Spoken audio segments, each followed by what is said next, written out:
Keberadaan filsafat sebagai disiplin ilmu ternyata sudah dipersoalkan sejak lebih dari 20 tahun abad silam. Meskipun banyak pendapat yang menjelaskan mengenai apakah sesungguhnya filsafat itu, tetapi pendapat-pendapat tersebut belum memuaskan semua orang. Bahkan banyak orang yang berpikir bahwa filsafat adalah sesuatu yang bersifat serba rahasia, mistis, dan aneh. Filsafat disebut-sebut sebagai induk dari semua ilmu pengetahuan yang ada di muka bumi ini. Maka dari itu, banyak pula orang yang menganggap bahwa filsafat adalah ilmu paling istimewa dan menduduki tempat paling tinggi di antara seluruh ilmu pengetahuan yang ada. Terlebih lagi, banyaknya kepercayaan bahwa filsafat hanya dapat dipahami oleh orang-orang genius saja. Istilah filsafat ini sebenarnya berasal dari bahasa Yunani, yakni filosofia, yang mana merupakan gabungan dari kata philo dan sophie. Philo berarti cinta dalam arti yang luas, sementara sophie berarti kebijakan atau pandai. Jadi, dapat disebut bahwa filsafat ini adalah keinginan untuk mencapai cita pada kebijakan.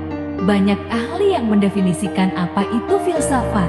Pujawiyatna berpendapat bahwa filsafat adalah sejenis pengetahuan yang berusaha mencari sebab secara sedalam-dalamnya bagi segala sesuatu yang berdasarkan pikiran belaka.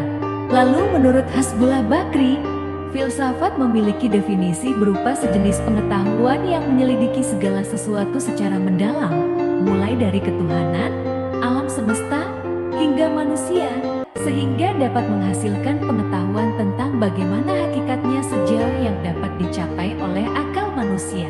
Kemudian ada juga tokoh filsafat terkenal, Plato, yang mendefinisikan filsafat adalah pengetahuan yang berminat untuk mencapai pada kebenaran asli.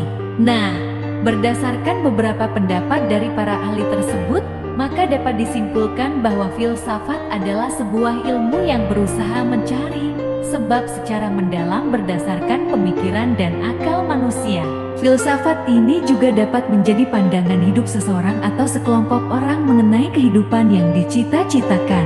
Namun, filsafat ini dapat juga diartikan sebagai suatu sikap seseorang yang sadar dan dewasa ketika memikirkan segala sesuatu secara mendalam dan melihat secara menyeluruh dengan segala hubungan